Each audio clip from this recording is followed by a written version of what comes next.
Thank you. So we're going back on to number 8. Footpath repairs, options, costs and risks.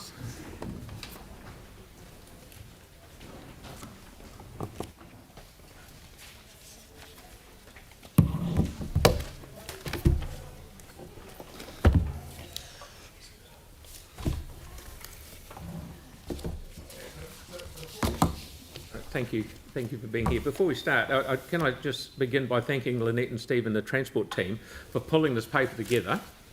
It's great to be discussing this prior to Christmas and looking at practical ways to get ahead of our footpath maintenance. As you all know, this is an area I'm really very interested in. Easily 60% of the complaints that I get relate to things about footpath repairs, and taking a proactive approach should help us reduce that, lifting our community satisfaction rates for footpaths once the new system comes on board fully later in the new year. We are looking at this as part of our annual plan, and as we all know, things are tight, and my view is that we need to ensure that we're getting the best value for every dollar and ask ourselves, what does the community want us to do? I think many people will tell you that things like footpaths, roads and cycleways are our core business for council. So when we finish hearing this, and I should have said this speech a wee bit later, I'm excited to move it, option 3, but I'll let Lynette go on and tell us all about it. Thank you, Lynette. Kia ora tātou. I don't think there's much more for me to say. I do want to just say primarily the goal of this report and the work that's been undertaken and is being proposed is to lift resident satisfaction with our footpath condition, but also address quickly and efficiently those small niggly issues and get them made safe along the network, but also to ensure that we can improve the amount of data and quality of data that we've got about our footpath network out there. So apart from that, I was going to take the report as read and pass over for questions through the chair. So we've got questions from Sarah, please. Kia ora, thank you for this. A couple of questions on the tree stuff. Yep. So there's a resolution that says a review of the tree removal process. Does that? We've only just recently done the tree policy, yep. Which has got all of that stuff in it.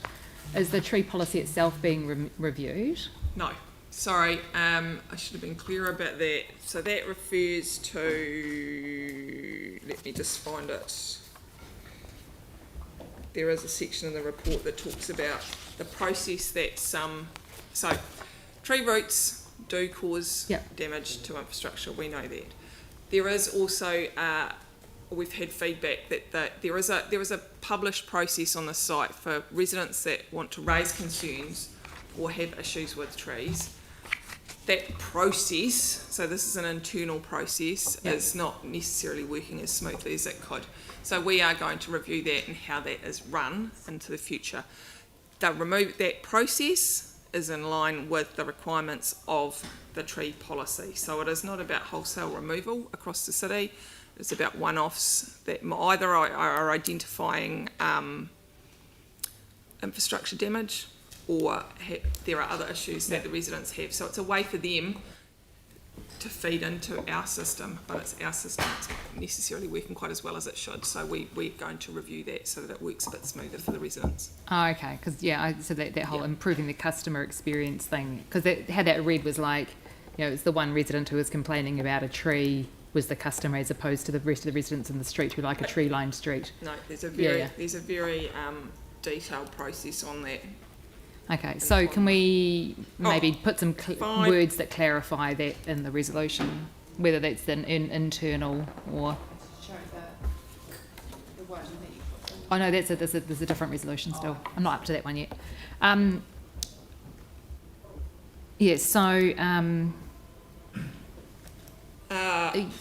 So it is, I've just found it, 522 to 527 talk about the challenges the challenge that you have between footpaths and street trees. So acknowledge that we've definitely got an existing tree policy, and when one comes out, we need to replace it with 2. So even under this Yeah. process. But there's a really clear, when it comes to the community and environmental benefits of trees, replacing one really large tree that gives a lot of canopy cover and those kind of things with 2 smaller trees where roots won't get big enough to damage anything doesn't actually make up for the loss of the big tree, because they don't provide the shade and things and those kind of things that a large tree does. Yep. So, yeah. So this is not about whether they come out or whether they don't come out. This is about the process. Once a decision has been made. No, No. the process that a customer, our residents undertake in order to ask the question. Okay. Yeah. So Whether a we decision's can find made or somewhere- not, and which way that decision made follows the tree policy. Yeah. This is about the process for them coming in, and that is referenced in 526 there, that process. Yeah. So like that's purely an operational process. Yeah. So maybe we should just put the Update. word operational process. Yeah. A review of the operational tree removal process, or the tree removal operational process, or something like Yeah. that. Yeah. That's fine. That would be cool. So I really like the examples that you've got in here of the different ways of repairing footpaths, those kind of things.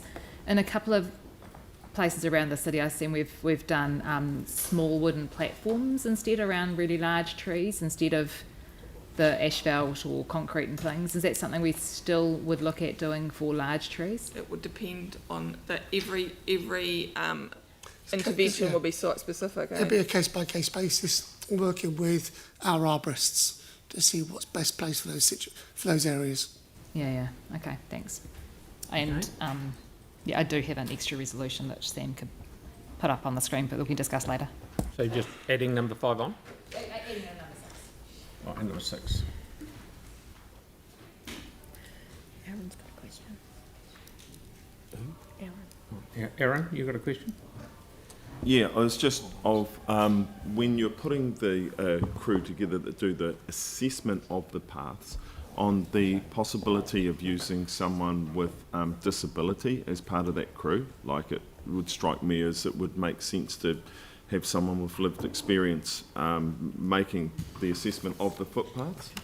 It's a great way to employ someone with a disability for a high value job, because it's not just bumpiness and broken footpaths, it's Canberra footpaths and access like that, and if it works for them, it works for everyone. So it would seem to make sense that the person who assesses the footpath is not just a technical expert on how we fix it, but also on what's the best outcome for all of society. That was all. Yeah, that's Thank fine. you. We'll take that on board. Yanni, yeah, go. Would these, when the report comes back, would these crews have scope to go to where we're doing existing capital projects? That would be an existing capital project job. This is about maintenance work, so we do need to be really clear. Yep. This is about undertaking operational, OPEX-based maintenance work and improving the delivery of that around the city. And are you able, will we get a sense of at what point would you do like a capital renewal for the footpath versus the maintenance renewal? Because like we've had examples in our area where we've had things, had the maintenance done, but actually made the situation worse. So there will be a situation, as we talked about in the report, there will be a situation, there may be situations when they go out and do a make safe and it is programmed to come back as part of a larger renewal in a few months' time, and it could be months before they get back. But they will if there is a trip hazard or something that is a health and safety issue, they will make it safe and stable, and then they will come back, they'll program that work. That's correct, isn't it? Yeah. So the benefit would be in them actually going and doing the assessment to get it to a renewal if it needs a renewal. We need to be really clear, they're not just doing the assessment. This is a crew that is going to go out and make it safe. They're going to do some work as well, do some physical work. So they're not just walking around marking things up. They are going out and doing the make safes as well. So they're a crew of construction workers getting out there to I guess I'm concerned about the perverse incentive for a contractor to get paid for doing the maintenance work rather than to get something properly fixed through a different process. I'd like to be really, really clear to Yeah. the council, the whole of council and the community out there. Our contractors are really committed to providing us and our communities, of which they're part of, a really good service and a really good asset. So there aren't perverse outcomes, and we are working on that. That is what we work with our contractors to ensure doesn't happen. Right. We've obviously had some issues around water assets where okay, but that's good. You've reassured us, and cool, great, thanks. Lynette, that amendment that Sarah's putting up, is that going to restrict you on being able to do what? That's what we do anyway. Yeah, when you're That's doing what it's reconfirming that's it. So that's So it won't narrow you up too much. Okay, that's good. Thank you very much. So I'm happy to say that Celeste wants a question, followed by Mark. Just timed it perfectly. Thank you for providing the extra information. I realise it was short notice, and also for clarifying around the tree operational stuff. That would be great. Oh, sorry, you not hear me. If there's a lot more work, so proactive, sort of identification of things that need to be made safe, which I think is a positive, will that then trigger more work in the pipeline for potential renewals? Like, do you foresee that this might then require us to allocate more budget? Because if it's getting put on sort of maybe a temporary kind of make safe program, and then it's put in the pipeline for further work, then we're actually potentially getting more work through the system. That's the LTP stuff. Yeah, so what we're looking at here is we're not looking at crews got out just to make something safe. We're looking at crews to go out there and actually fix the issue. What it will do then is lead into further discussions around long-term planning.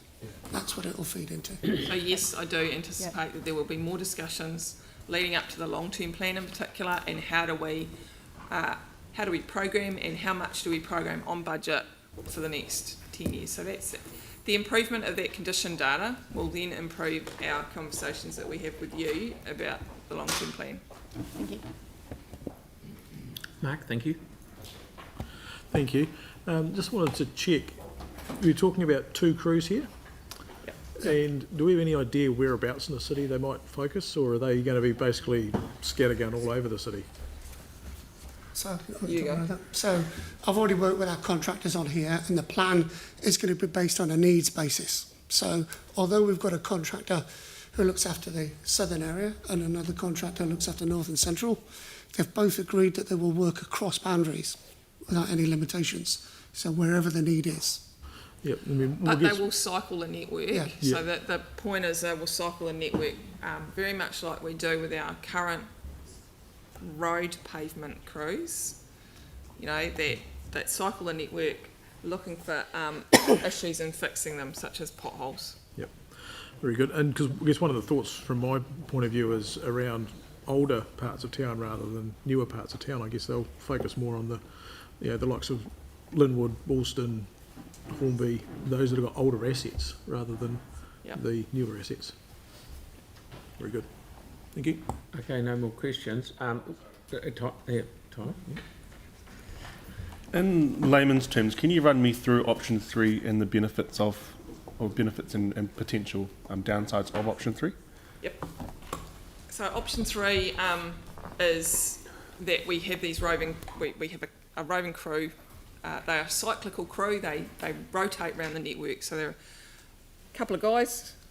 Yes, so we're talking about 2 3-person crews. So we're talking maybe 2 vehicles, small excavator, small hand tools, that kind of thing, doing find and fix projects. The benefits of this is at the moment, because it's been done through our contractors, following the contractors already, all their systems and processes that they already use, all we're doing is increasing the capacity of work that they can deliver. So they're already set up for it. So it's by far the most easiest and efficient way of delivering it.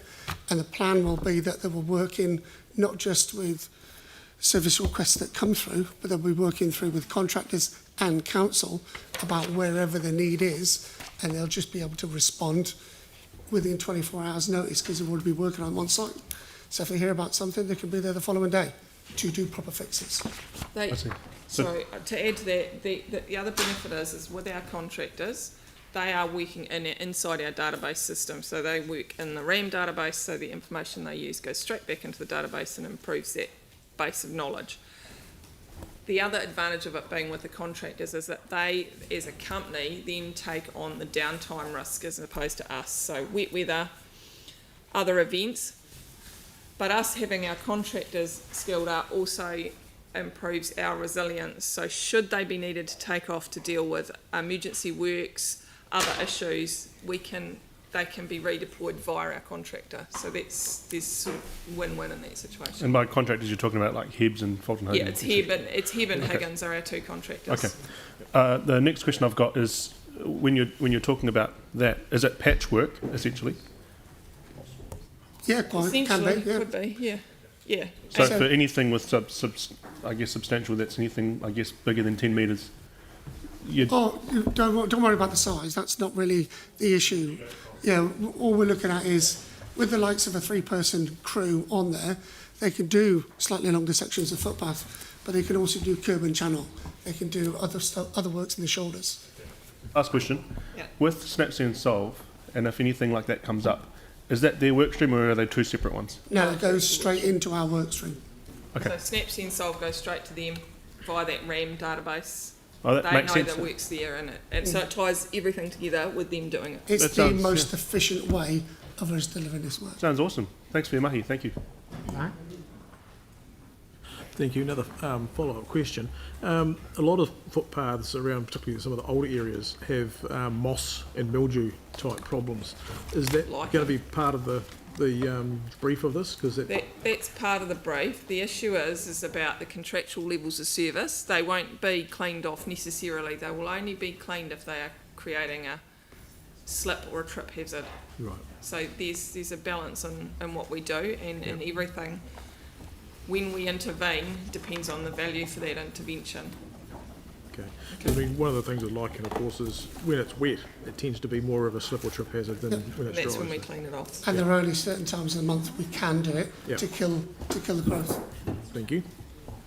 Okay, one of the things that, correct me if I'm wrong, Lynette, people will go out to a job and say, right, go and fix this, but they will be given the licence to look 50 metres down the footpath and say, aha, while we're here, we'll do this. And that is the bit that everyone used to get revved up about. So While we're here, we'll raise it and we'll have a conversation and we'll make sure we do the right thing, Yep. as opposed to just, yeah.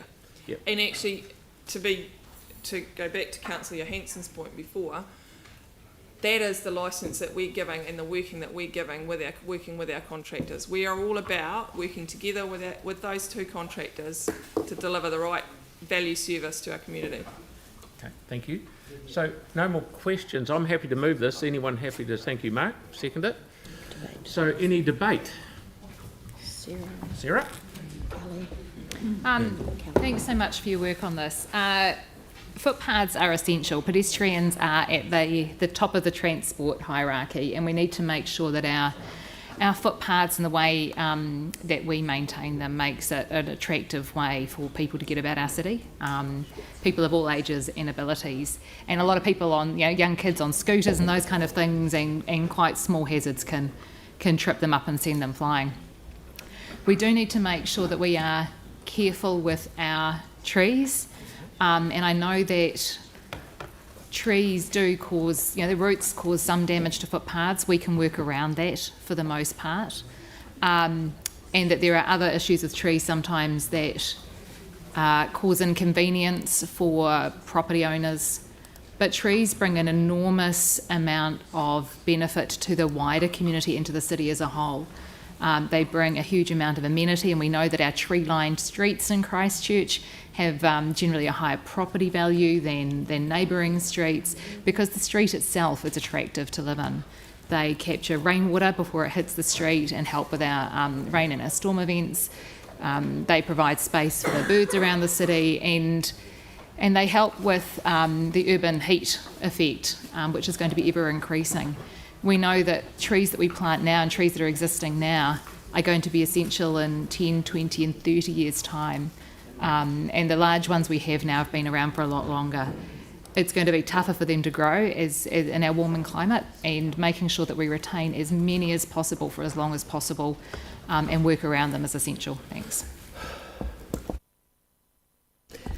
Thank you. Thanks for all the work you guys have done on this. I totally support it.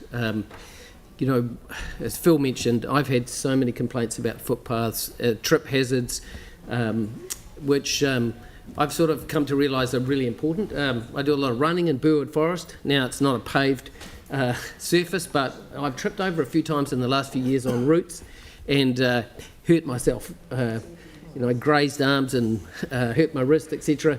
I can't imagine how tough it would be for older people to trip and fall on some of our footpaths. So I just see this as enabling the work, you know, for us to be able to get stuff done, so to speak, and anything that you know that helps and assists you guys with doing your job in a better way, I'm all in favour of. So yeah, I'm really excited about this, and I'll be supporting it. Yanni? Oh, and Mark again. Yeah, Yanni first. Oh yeah, I totally support us looking at what we can do to improve roading and footpaths.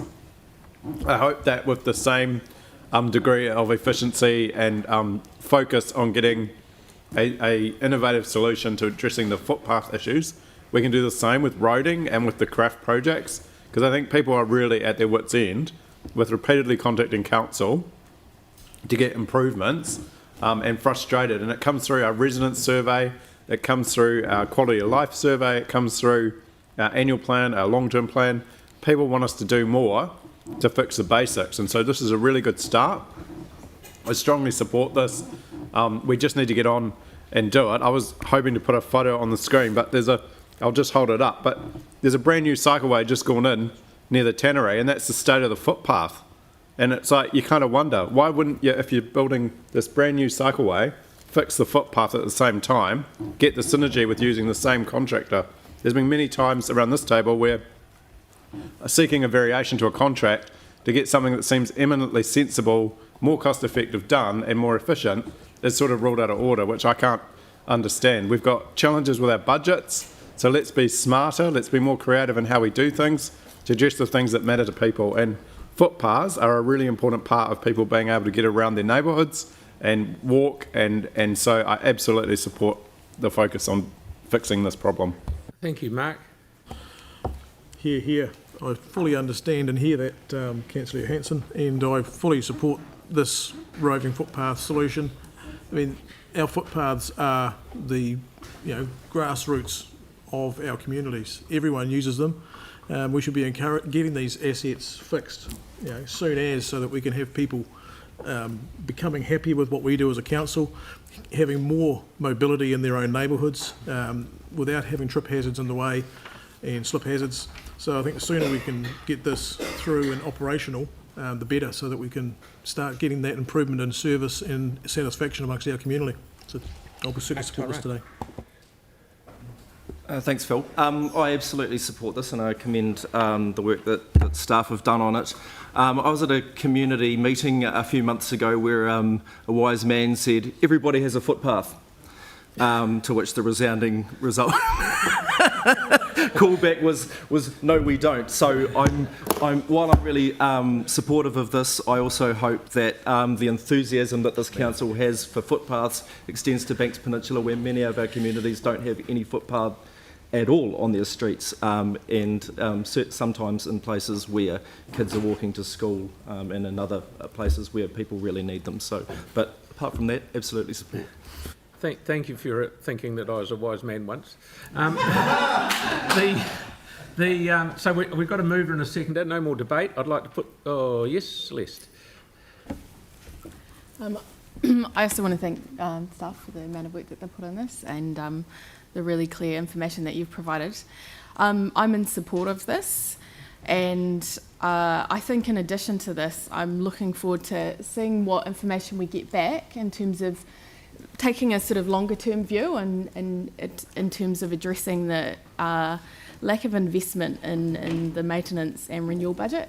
I'm aware that we don't spend enough to maintain or renew our existing roads and footpaths. So I think that this work will help inform that discussion for the long-term plan, because I think that whilst it's good to have a short-term fix, and I support anything that will improve our approach to fixing what is obviously a very important issue to all ratepayers, I also think we need to look at those longer-term solutions. So I'm fully in support and look forward to further work on the other areas that we need to address. So thank you.